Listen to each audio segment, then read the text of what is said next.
Good morning বন্ধুরা, শুভ সকাল। ঘুম থেকে উঠেছি অনেকক্ষণ, ভোর 6টার সময় উঠেছি ঘুম থেকে। উঠে টিফিন করে দিয়েছি। বাবা ছেলে দুজনেই কাজে বেরিয়ে গেছে। তারপর আমি একটু শুয়ে পড়েছিলাম।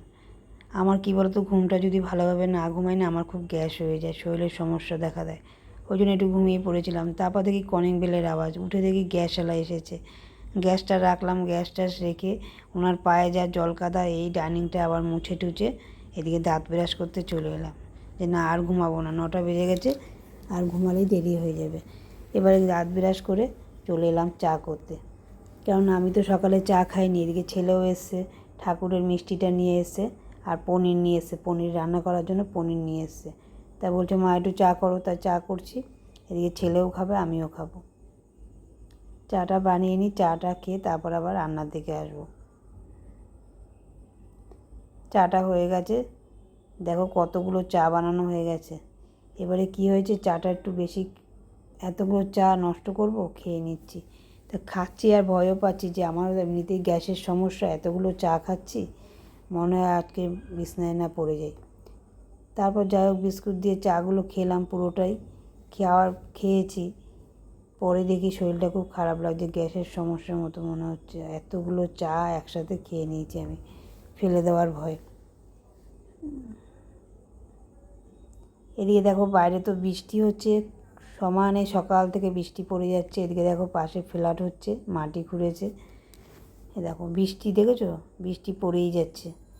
আকাশের অবস্থা খুব খারাপ। এদিকে আজকে কিন্তু বেল ফুল একটাও ফোটেনি। কড়িগুলো আছে, কড়িগুলো নেই যে না, কড়িগুলো রয়েছে, কিন্তু বেল ফুল আজকে একটাও ফোটেনি। যাই হোক, আকাশের অবস্থা খুবই খারাপ। এবার চলে এলাম আমি বিছনাটা তুলতে, বিছনাটা তুলে নিই, তারপর রান্নার দিকে যাব।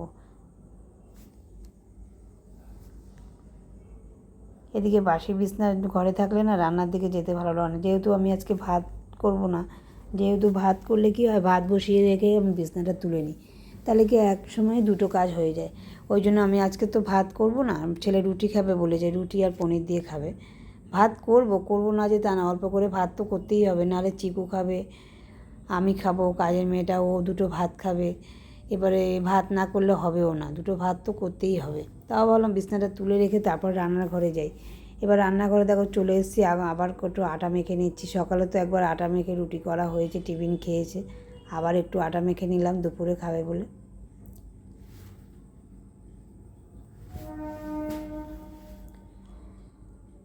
আটা মেখে আগে রুটিটা করে নিচ্ছি, তারপরে পনিরটা রান্না করব।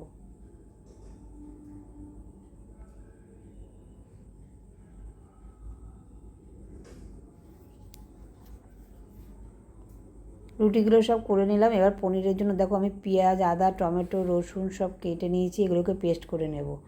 মানে আজকের পনিরটা একটু মাখা মাখাভাবে খেতে চাইছে ছেলে, ওই জন্য একটু মাখা মাখা করবো, যেহেতু রুটি দিয়ে খাবে বলেছে। ওই জন্য আগে সব জোগাড় করে নিই, তারপরে গ্যাস জ্বালাবো। মশলাটা পেস্ট করে নিই।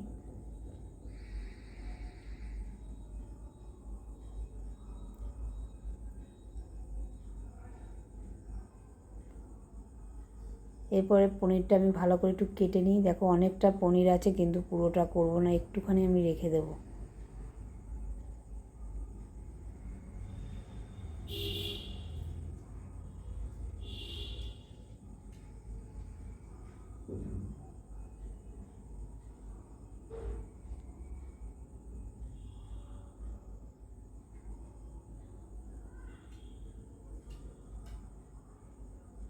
এই দেখো পুরোটাই কেটে নিয়েছি, একটুখানি রেখে দিলাম।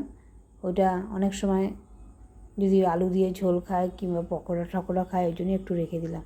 আবার বলছে রাত্রেবেলা নাকি পনির দিয়ে আলু দিয়ে পরোটা খাবে, মানে আলু সিদ্ধ করে পনির একসাথে মিক্স করে একটা ইয়ে ইয়ে তৈরি করে নিতে হবে একটা, তারপরে আলুর পরোটা খাবে বলছে।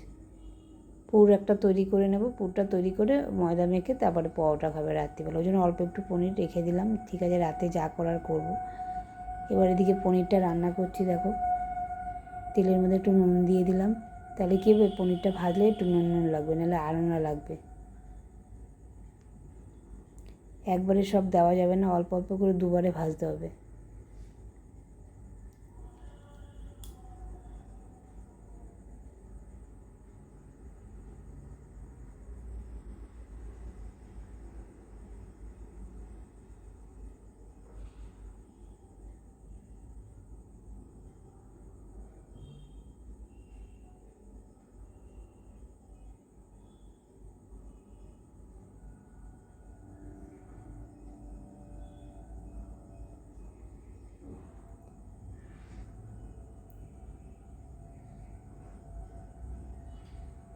এইগুলো একটু ভেজে নেব।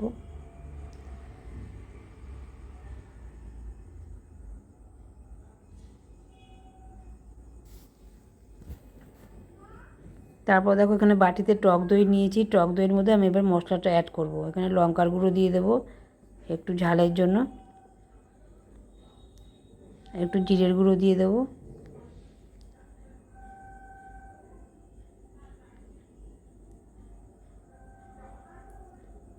আর ওদিকে তো পেঁয়াজ রসুন আদা টমেটো সব পেস্ট করাই রয়েছে। মশলাটা দিয়ে ভালো করে কষিয়ে রান্না করব।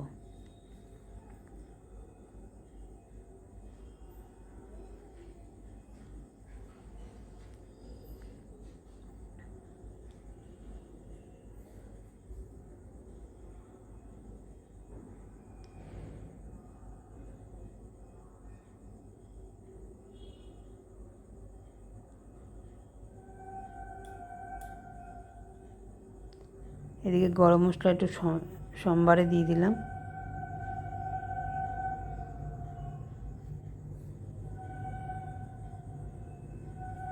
তোমরা কে কে এইভাবে পনির খাও আমাকে একটু কমেন্টে জানিও কিন্তু, ঠিক আছে? আর কেউ যদি না করে খেয়ে থাকো এইভাবে, একবার এইভাবে রান্না করে খেয়ে দেখো, আশা করি খুব ভালো লাগবে।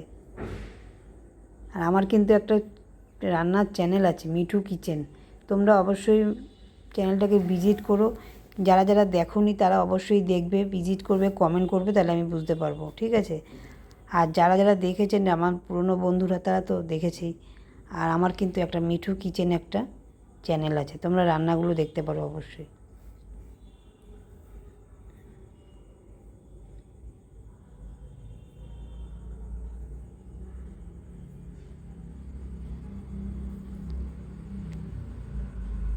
ভালো করে এটাকে কষিয়ে নেবো, যতক্ষণ না তেল ছাড়বে ততক্ষণ ভালো করে একটু কষিয়ে নেবো। একটু মিষ্টি দিয়ে দিলাম,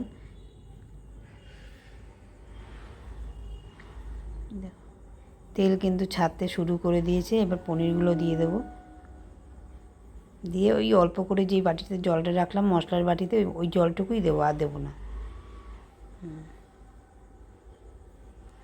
এবার একটু ফুটলে ঘি গরম মশলা দিয়ে নামিয়ে ফেলবো।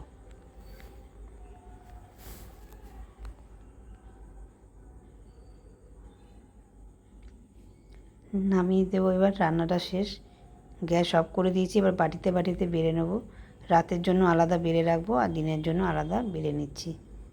কেন বলো তো, ঘাটাঘাটি করলে না অনেক সময় ভাবসা একটা গরম আছে তো নষ্ট হয়ে যেতে পারে, ওই জন্য দুটো বাটিতে আলাদা আলাদা করে রেখে দিচ্ছি।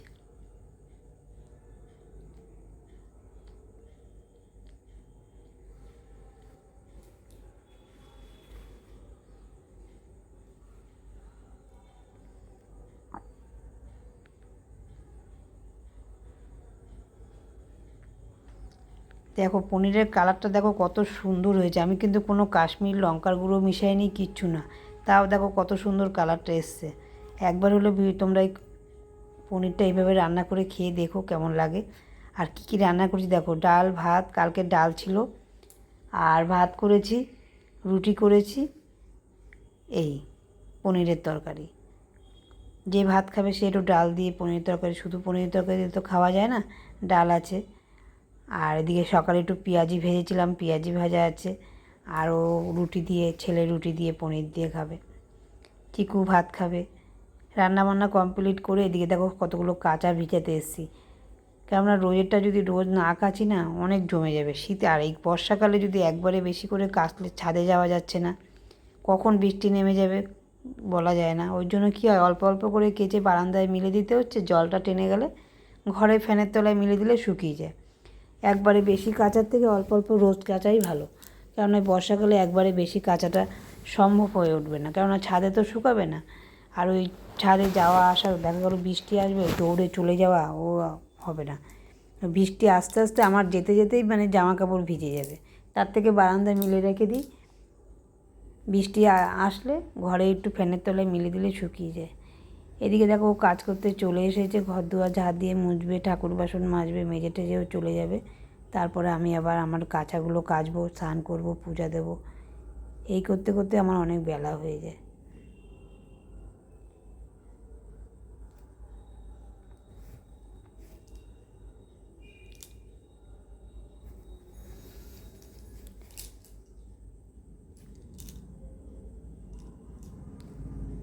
ঘর দুয়ার ঝাড় দিয়েছে, এবার মোছাবে, এবার ঠাকুরের বাসনটা মাজবে, মেজে ঘর মুছবে। আজকে যেহেতু বৃহস্পতিবার, এমনিতে রোজই বাসন মাজা হয়, তারপরেও আজকে বৃহস্পতিবার, ঠাকুর বাসন তো মাজতেই হবে। ঠাকুর বাসনগুলো মেজে ধুয়ে দিয়ে যাচ্ছে। দেখো বাসনগুলো কি চকচক করছে। পিতলের বাসন চকচক না করলে না দেখতে ভালো লাগে না।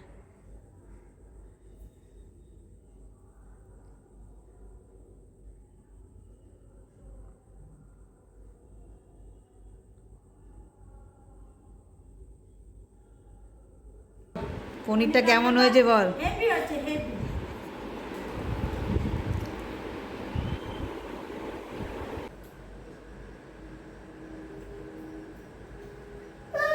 এবার ওকে পনির দিয়ে খেতে দিয়েছি, বলছে পনিরটা নাকি হেভি। তারপর দেখো আমি স্নান টান করে পুজো দিতে চলে এসেছি।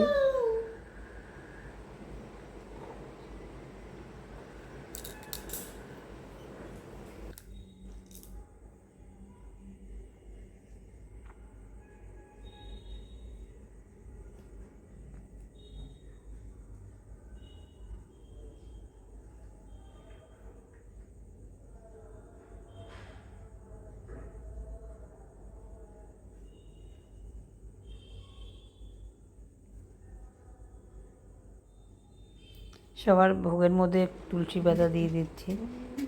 তুলসী পাতা না দিলে কিন্তু ভোগ সম্পূর্ণ হয় না।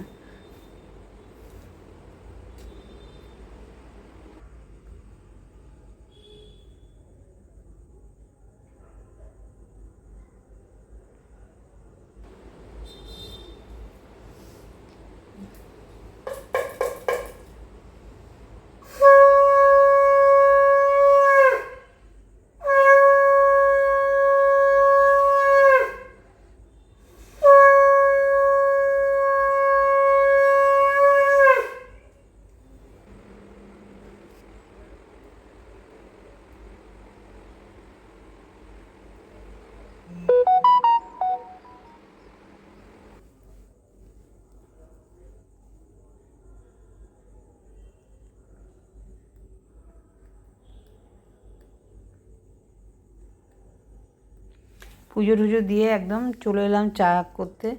এই যে সন্ধ্যা হয়ে পাগলা, গেছে, এই পাগলা পাগলা, চা করতে চলে এই এসেছি। দিকু পাগলা।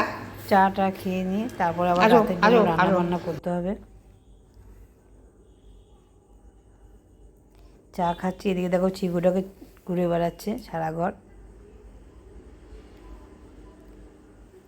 এদিকে তো বলছে আলুর পরোটা খাবে, বলছি বললাম না পনির একটু রেখে দিয়েছিলাম, ওই পনির দিয়ে আলু দিয়ে একটা পুর তৈরি করে ওই পরোটা খাবে। এখন কটা বাজে জানো তো? 9:30 10:45 মতো বাজে। এখন ইচ্ছে করেছে ওর আলু পরোটা খাবে। ভেবেছিলাম ভাতই করব, তা ভাত খাবে না, বলছে পনির খাবে, পরোটা খাবে। পনির আর এই আলু সিদ্ধ দিয়ে একসাথে একটা পুর তৈরি করব, করে তারপর পরোটাটা তৈরি করব।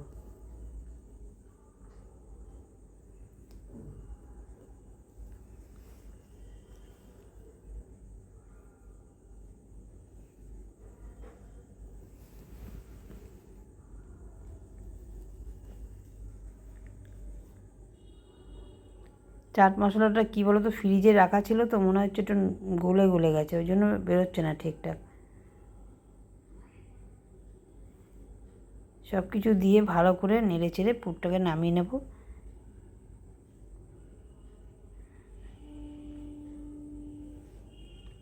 এবার দেখো পরোটাটা তৈরি করলাম, ভিতরে পুরটা দিয়ে কি সুন্দর ফুলেছে পরোটাটা।